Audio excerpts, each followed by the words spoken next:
Politicians from Northern Ireland should be given special observer status in the European Union ahead of any future vote on Irish unification. That's the call from a group of MPs who've written to the President of the European Parliament asking that they be allowed special access. But how far away is a referendum on Irish unity, and do the people really want it?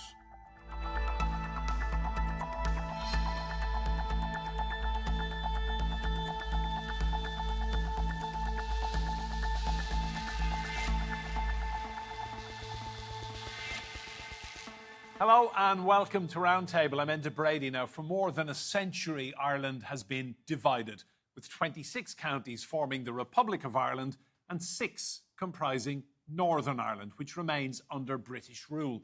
But despite Brexit, residents of Northern Ireland can have an Irish passport and be EU citizens. Plus, it's also part of the EU single market. A united Ireland, however, can only happen if there's a referendum and the vote is in favour of it. And it seems one group of politicians is already planning ahead.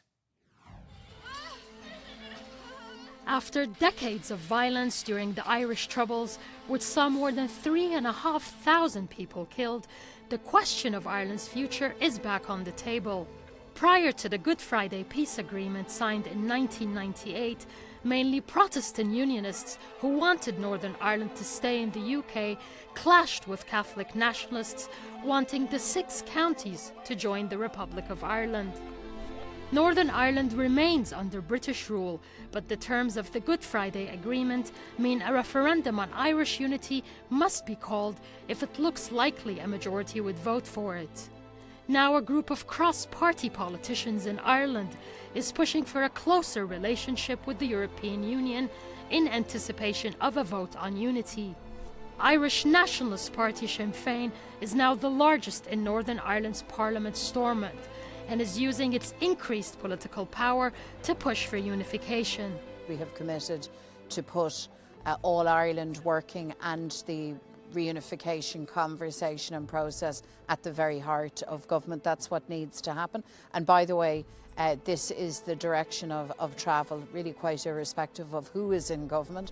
Support for unification has grown in the past 3 years in the north, and a recent poll suggests it would pass comfortably in the south, despite concerns over the cost. But what would a united Ireland actually look like? Well, let's meet our guests for this one. Joining me from Belfast, we have Colin Harvey. He's a professor in the School of Law at Queen's University in Belfast. In Sheffield, in England, we have Kevin Meagher, a writer and commentator on British and Irish politics. In Dublin, Rory Montgomery is a diplomat and former Irish ambassador to France.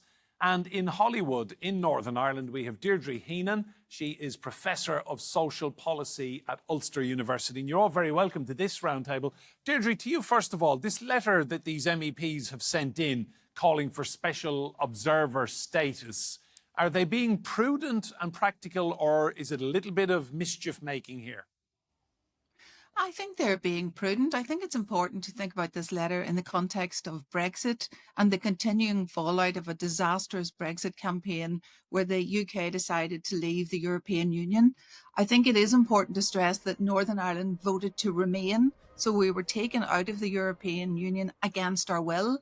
And every day we see the consequences of this in terms of trade, in terms of ordinary people's businesses. And of course, these weren't thought about during the Brexit negotiations. Colin, just come in on that issue of politicians in the UK and how they view Northern Ireland.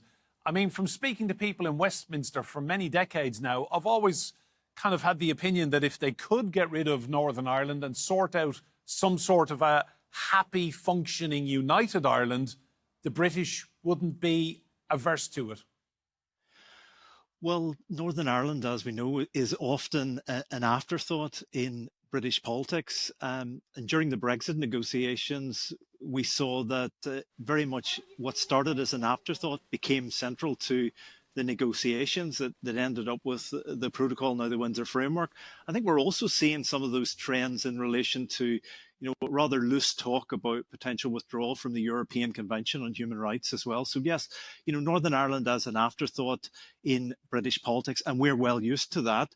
But, in terms of the conversation today, worth keeping in mind that is a matter of law, legal and political framework. People have a choice here whether to remain in the United Kingdom or to be part of a united Ireland. And we're very much on a pathway, I think, now in this region to people getting to exercise that choice. Rory, just come in on that. Are we on the early footsteps towards a journey to a united Ireland now? I think it's impossible to be maybe that prescriptive about it. I think it's certainly more likely than it was 10 years ago, before the Brexit referendum. But I think we're still quite some way from meeting the threshold which is set out in the Good Friday Agreement, whereby a referendum must be called only if it appears likely to the British government, to the Secretary of State, that there will be a majority in favour. So I think putting a sort of a time frame on it is a bit of a mug's game. As I say, more likely than it was, likely to happen eventually, but not certain. And I think the really important thing, though, and this is something I'm very much involved with, as is Colin and there are others, is to think quite profoundly about the implications for both parts of the island, and to work to answer the very many questions people will reasonably have. Because I think, as has often been said, one lesson to learn from Brexit absolutely is that you cannot simply jump into these things without a very careful preparation and without people knowing what it is they're buying into. Kevin, that's an excellent point, isn't it? Having a plan, making sure that the public know that there is a plan and that their vote will have very serious consequences. Because if we look back at how badly handled the Brexit referendum was, it's still hamstringing the UK economy even now. It's absolutely crucial that the people of Ireland, north, south, east and west, are shown a plan and have something to believe in. I think that's fair. Brexit, in a long line of perhaps major British decisions, often affecting other people's countries, have been done at pace and often not with a lot of great forethought. However bad Brexit was, it's not probably as horrendous as the partition of India in 1947. But I think we can sometimes overthink some of this. Northern Ireland is a very small place. It's 1.9 million people. It's roughly 2/3 the size of Greater Manchester. It's not a big place, and there is a lot of integration between both parts, both jurisdictions on the island of Ireland, which would, I think, be relatively straightforward with some good basic planning and some goodwill and an ability by all to kind of roll the sleeves up and get on with it. So I think we shouldn't overthink the task of this. The difficult part, of course, is disentangling hearts and minds and a very grievous history that people will feel very strongly about on either side of the equation. But there's not an awful lot we can do about that. What we have in the Good Friday Agreement is a deal, is a mechanism, is a prospectus that constitutional change will come about if it looks likely that indeed the public will have it. And if we look at the last 4 opinion polls concerning the issue, 2 of them are very close at 6% and 7%.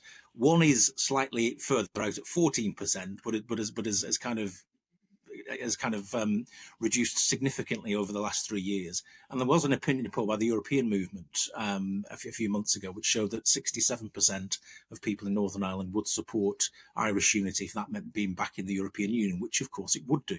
So we shouldn't sometimes overthink and over dramatise how difficult this is and how far away it is. My argument over the last few years has been it's actually an awful lot nearer than some people think, and we need to plan and we need to prepare for it, because we'll soon be at the point when it's too big an issue to ignore.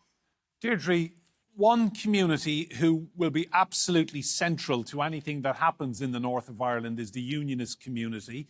So for an international perspective, these are people who are British, want to be British, have British passports, British culture, British values. How important is it that they are made to feel completely part of the future of Ireland if it is to be united? Well, I think it is important, but it's also important to say that to date, unionists have not participated in this political discourse. probably hoping that it would go away. Many unionists will say, why would we participate in a conversation about our own demise? I think we have to move that conversation on to say that together we could be better. Together there could be a bolder vision for, there's now a conversation around a new Ireland, what a new Ireland might look like. So I think behind the scenes, unionists are realising that to not engage at all in these conversations will be counterproductive. The aspiration for Irish unity is a legitimate one, and it's important to say that. What we really don't know at the moment is when a border poll will be called or should be called. So under the Good Friday Agreement, as has already been said, the Secretary of State can call the border poll when he believes a majority would be in support. But we don't really know what that means. Is it opinion polls? Because we appear to have opinion polls every week. Is it demography? Is it election results? So, for example, the rise of Sinn Féin, is that important? The changing demography, is that important? The changing economics on this island? So I think there's an awful lot of unknowns in this. And so far, unionists have believed that it's very far away and it's okay for them not to engage in any conversation. Going back to the previous point, there's also a growing awareness, though, that they are not as secure in the union as they once were. And also, we may like to think that changes on this island will be because of the people on this island, but we know that geopolitics is changing, and it may be arrogant to believe that we are in control of our own destiny. Changes could happen globally, changes could happen at Westminster, the UK could break down, and that may lead to Irish unity. So I think it is important that they are part of the conversation. Colin, you've done extraordinary work in the last few years in terms of having public meetings in Belfast, in Dublin, big forums, very well attended, a lot of traction online. From your conversations with the unionist community, how do you think they're thinking right now? I think we have to start by differentiating political unionism from civic unionism. It's been absolutely clear in the discussions that I've been having and others have been having that people from a unionist background, if you like to put it, not party political unionists, have been engaging in this conversation.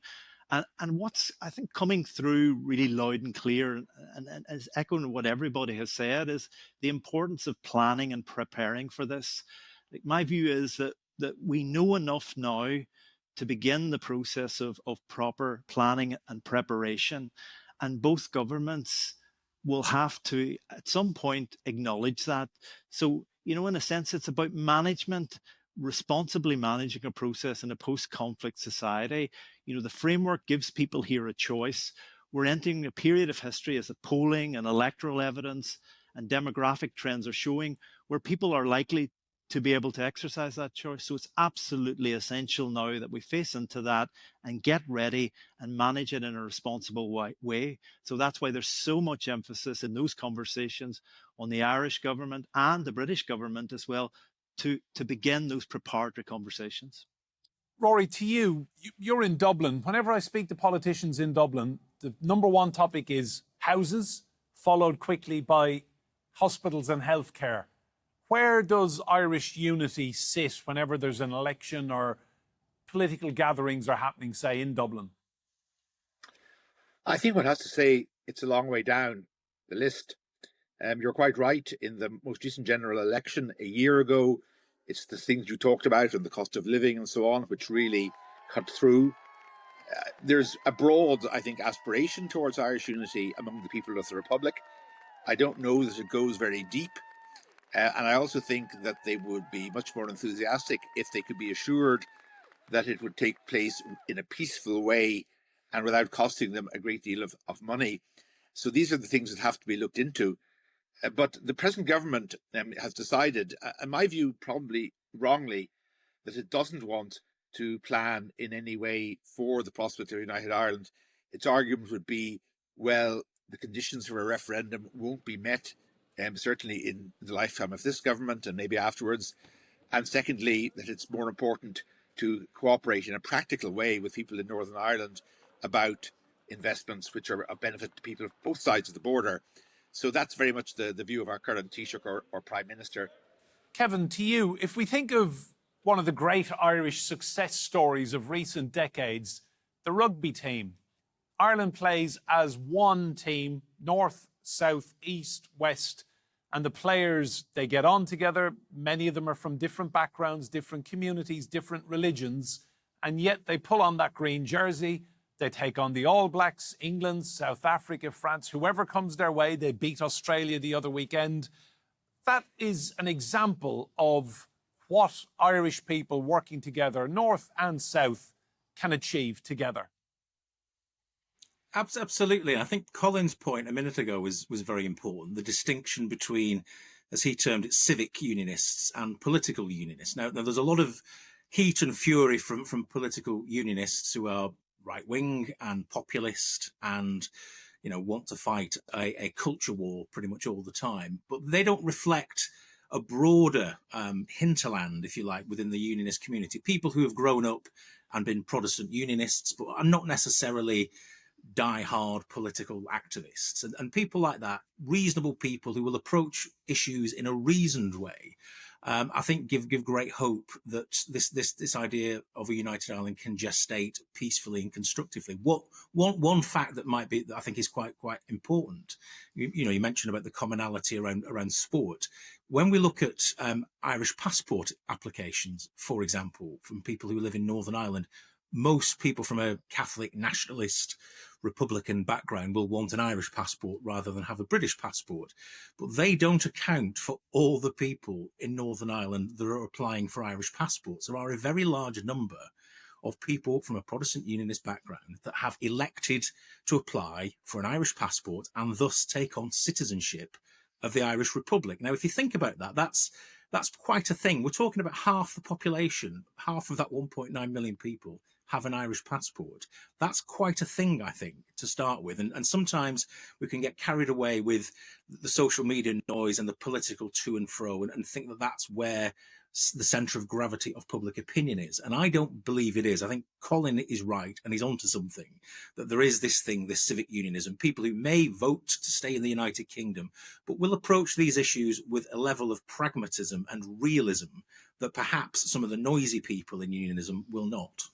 Deirdre, to you, just on the point of European Union citizenship and having the passport and the Irish passport in particular, how important do you think the EU is for people in Northern Ireland? Because you were dragged out of membership against your will. I think it is particularly important to the younger population, the students that I teach, the 20-year-olds. It's important to them. They want to be able to travel freely. They want to be able to explore opportunities across the European Union. So it is particularly important to them, and that they may be the people who are the voters of the future, or they may be the people who swing a vote. So in terms of the European Union, where I hear it discussed and where I hear people saying, we really want back into the European Union, it's younger people who understand that their opportunities are being constrained by not being able to live and work freely within the European Union.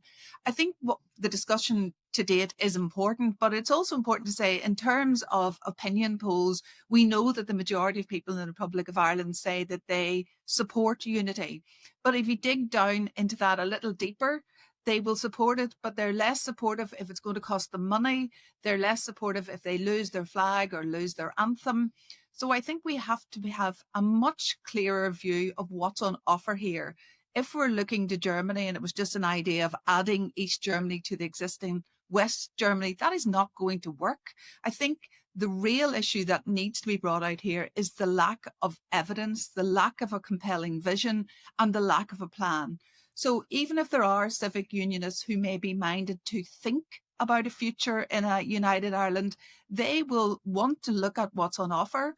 And if it doesn't seem to be better than what they already have, then all the evidence about polling in these types of circumstances say they will take the conservative view and opt for the status quo. We absolutely need to have a detailed vision of, for example, what will our healthcare system look like? We know from opinion polls, we know that healthcare is almost always the number one priority for people when they're thinking about constitutional change. We have people talking about an all-island healthcare system, but a complete absence of detail as to what that might look like. And it is important for your viewers to understand that healthcare systems on both sides of the border are very different. The North is part of the National Health Service, part of the UK system, where healthcare is free at the point of delivery. And the Southern system is very different, where almost 50% of the population have private healthcare. So how are we going to marry the two? There is a real emotional connection in Northern Ireland to the National Health Service. In opinion polls, it's valued and more highly than the royal family, than the army. People feel that it's part of their identity. So can we develop an all-island system that's free at the point of delivery? And what is going on to explore what that would look like? And that's just one policy example, but I think a particularly important one that may sway people when they come to think what's best for me and what's best for my family. So, Colin, just answer that question, if you will, then. In terms of Irish unity, it would appear if people want to win over a vast tranche of the population in Northern Ireland, they need guarantees about healthcare. That's 100%. That's entirely understood in the discussion. So if you want to think about this process in phases, first of all, we're being clear that there's a choice there for people in this region about the future that's guaranteed in law. Essentially, the next phase has been ultimately mainstreaming the conversation throughout the island and beyond. And, one of the reasons we're having this discussion today, it's become a center stage conversation. But as Deirdre has said, she's absolutely right. We need to move into the next phase. There needs to be a prospectus that is convincing and that will persuade people who are the persuadables, if you like, or the middle ground, or people who have an open mind. So there needs to be a really compelling case made. And that's why the absence of the Irish government from this conversation is so disappointing. Because in order to get to that blueprint, in order to deliver a credible blueprint, we really need a structured process that includes governmental involvement and the resources that government brings to that table. We need, for example, a department, we need a minister, and we need an all-island civic dialogue to get to the point where we can put together a prospectus. We could all sit today and deliver a blueprint, but that wouldn't be the right way to do it.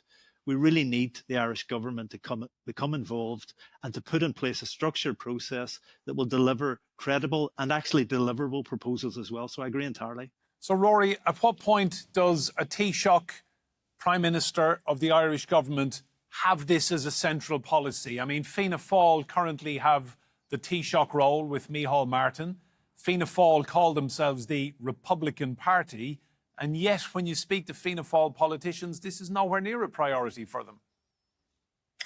Yeah, I absolutely agree. And as I said earlier, I think that's because they understand that this issue comes a long way down the list of priorities for their voters and their supporters. I think it depends a lot on the constitution of the government.